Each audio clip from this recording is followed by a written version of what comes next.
Zelensky से प्रधानमंत्री नरेंद्र मोदी ने बातचीत की है। यूक्रेन के राष्ट्रपति से प्रधानमंत्री नरेंद्र मोदी की बातचीत हुई है। थोड़ी देर पहले प्रधानमंत्री मोदी ने ज़ेलेंस्की से बातचीत की है।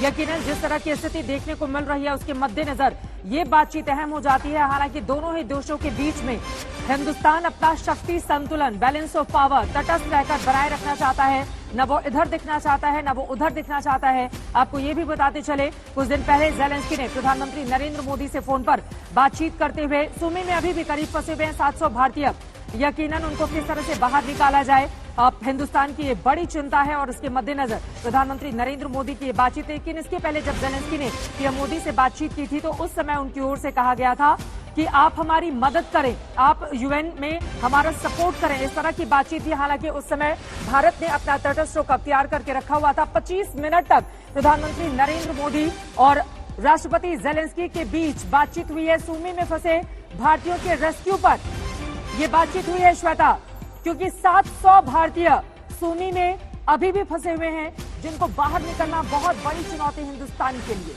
श्वेता, मैं एक का जवाब देकर फौरन लौट रही हूं सर। जी, इन सभी स्टूडेंट्स को अभी तक ये कहा जा रहा था कि आप जहां पर हैं वहां पर बने रहें, वहां से बाहर न निकलें, लेकिन उन्हें बाहर निकालना आखिर जरूरी भी था, क्योंकि अगर पूरी तरीके से रूसी फोर्सेस जो है वहां पर हावी होते रहे, दूसरी फोर्स उनको सामने रेजिस्ट करती रही, तो उस टकराव के बीच में ये तमाम स्टूडेंट्स, ये भारतीय फंसे रह जाते। तो जिन 4 शहरों में सीज फायर की बात रही है आज सुबह से, ये 4 शहरों में से एक है।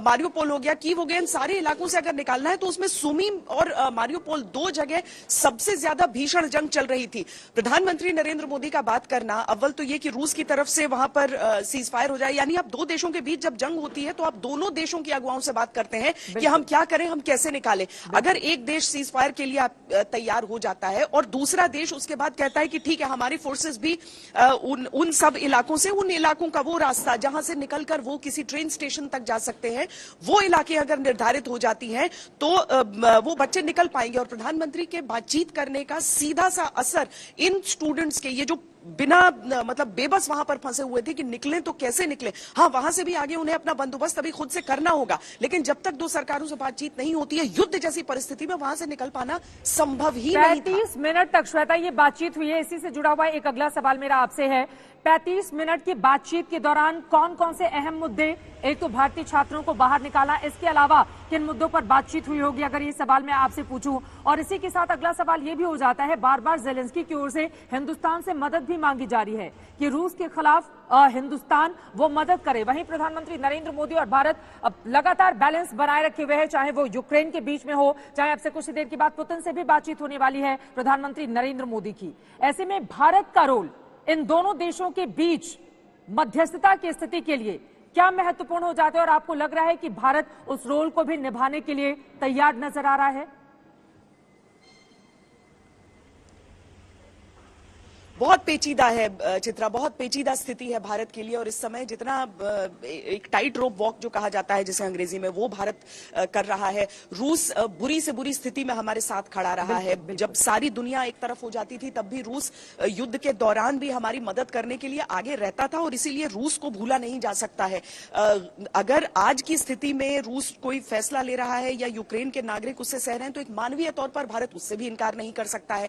यूक्रेन में जो सरकार है वो समझती है भारत के पारंपरिक रिश्ते रूस के साथ हैं, लेकिन कल चित्रा में एक ही दिन का आपको उदाहरण दूंगी जब यहाँ के जो सेना के कमांडर थे, हालांकि टुकड़ी छोटी थी, लेकिन ये फैसला यहाँ की जब तक जो मिनिस्ट्री ऑफ डिफेंस है वो नहीं करता है तब तक आपको इजाजत इसकी नहीं मिलती है। तो वो क्यों बात करने को तैयार हुए? क्योंकि उन्होंने अपील की कि भारत या भारतवासी जो है वो किसी भी तरीके से हमारे साथ जुड़े रहे, हमारे साथ मन अपना जोड़े रखें। दूसरी चीज, जब गवर्नर ने हमसे बातचीत की, उन्होंने क्यों की? उन्होंने कहा कि हम अपनी बात भारत के लोगों तक पहुंचाना चाहते थे। भारत की अहमियत है, यूक्रेन इस बात को समझता है।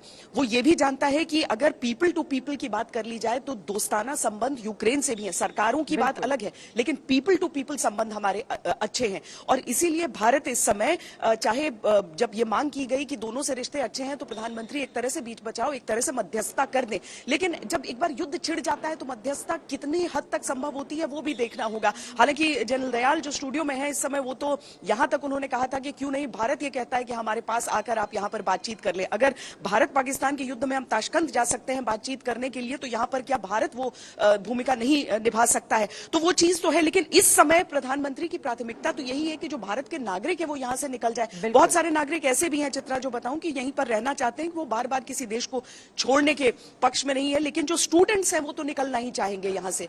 तो प्रधानमंत्री के मन में सबसे बड़ी यही चीज कि जल्दी से जल्दी भारतीय